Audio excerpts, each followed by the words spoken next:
Hello dear student, आज हम पढ़ेंगे महादेवी वर्मा का जीवन परिचय जो बोर्ड एग्जाम के लिए बहुत ज्यादा महत्वपूर्ण है। तो स्टार्ट करने से पहले मेरी एक छोटी सी रिक्वेस्ट है, यदि आपने मेरे चैनल को सब्सक्राइब नहीं किया तो चैनल को सब्सक्राइब करके बेल आइकन दबा देना ताकि नेक्स्ट वीडियो की नोटिफिकेशन सबसे पहले मिल सके। तो चलिए स्टार्ट करते हैं। तो सबसे पहले आपको ब्लैक पेन से हेडिंग डालनी है जीवन परिचय, ठीक है। और इसमें आगे लिखना है महादेवी वर्मा का जन्म सन 1907 ईस्वी को उत्तर प्रदेश राज्य के फर्रुखाबाद नामक जनपद में हुआ था, ठीक है।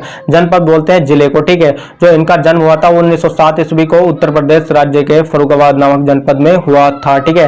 और इसके बाद लिखना है इनके माता पिता का नाम और उनके बारे में, ठीक है। इनके पिता का नाम श्री गोविंद प्रसाद वर्मा तथा माता का नाम हेमरानी देवी था, यानी कि इनके पिता का नाम जो था वो गोविंद प्रसाद वर्मा तथा माता का नाम हेमरानी देवी था, ठीक है।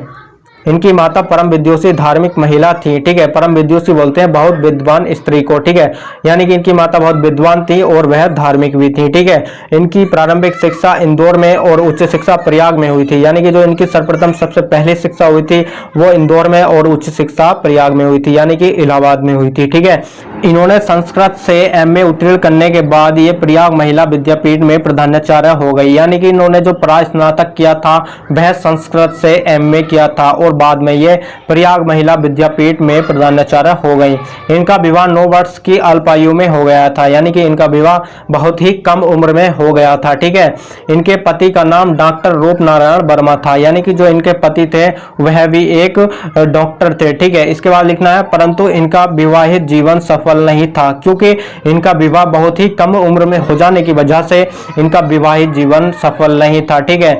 महादेवी जी ने घर पर ही चित्रकला तथा संगीत की शिक्षा प्राप्त की थी, यानी कि इन्होंने घर पर रहकर ही चित्रकला और संगीत की शिक्षा प्राप्त की थी, ठीक है। इसके बाद लिखना है इन्होंने नारी स्वतंत्रता के लिए संघर्ष किया, यानी कि जो नारी के अधिकार होते हैं उनके अपने अधिकारों को दिलाने के लिए इन्होंने संघर्ष किया था, ठीक है। परंतु अपने अधिकारों की रक्षा के लिए नारियों को शिक्षित होना आवश्यक बताया, ठीक है। यानी कि उन्होंने नारियों को पढ़ा लिखा होना आवश्यक बताया, ठीक है।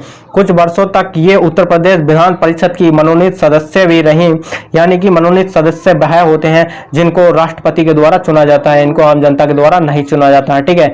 ये कुछ वर्षों तक उत्तर प्रदेश विधान परिषद की मनोनीत सदस्य भी रही, ठीक है। उसके बाद लिखना है भारत के राष्ट्रपति से इन्होंने पद्म भूषण की उपाधि प्राप्त की, यानी कि पद्म भूषण की जो उपाधि होती है यह भारत में दिए जाने वाला उचित दूसरा नागरिक सम्मान होता है, यानी कि दूसरे नंबर का यह सम्मान होता है, ठीक है। और उसके बाद और 1983 ईस्वी में यामा पर ज्ञानपीठ पुरस्कार से सम्मानित किया गया था, ठीक है। यानी कि उससे पहले पद्म भूषण की उपाधि से अलंकृत किया गया था और बाद में यामा पर ज्ञानपीठ पुरस्कार से सम्मानित किया गया, ठीक है। और अंत में लिख देना 11 सितंबर 1987 ईस्वी को इस महान कवयित्री का स्वर्गवास हो गया था, यानी कि इनकी मृत्यु 11 सितंबर 1987 ईस्वी को हुई थी, ठीक है। इसके बाद लिखना है इनकी रचनाओं के बारे में, ठीक है। रचना हेडिंग डालनी है और इसमें लिखना है महादेवी जी की प्रमुख कृतियां, इस पर डालना निहार, ठीक है। इसमें यह इनका प्रथम प्रकाशित काव्य संग्रह है, ठीक है। जो निहार है इनका वो सबसे पहला काव्य संग्रह है, ठीक है। और सेकंड पॉइंट डालना रश्मि, और इसमें लिखना है इसमें आत्मा परमात्मा विषयक आध्यात्मिक गीत है, ठीक है। जो रश्मि है इनका वो आत्मा परमात्मा विषयक आध्यात्मिक गीत है, ठीक है। थर्ड पॉइंट डालना है नीरजा, ठीक है। नीरजा में लिखना है इस संग्रह के गीतों में इनकी जीवन दृष्टि का विकसित रूप दृष्टिगोचर होता है, ठीक है।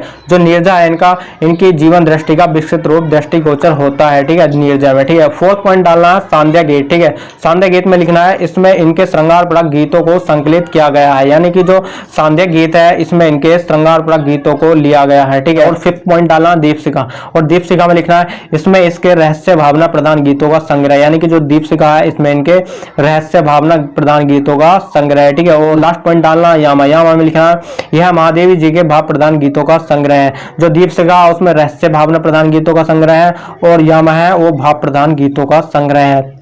तो इस प्रकार से वीडियो कंप्लीट होती है दोस्तों। यदि वीडियो अच्छी लगी हो तो लाइक कर देना और चैनल को सब्सक्राइब करके बेल आइकन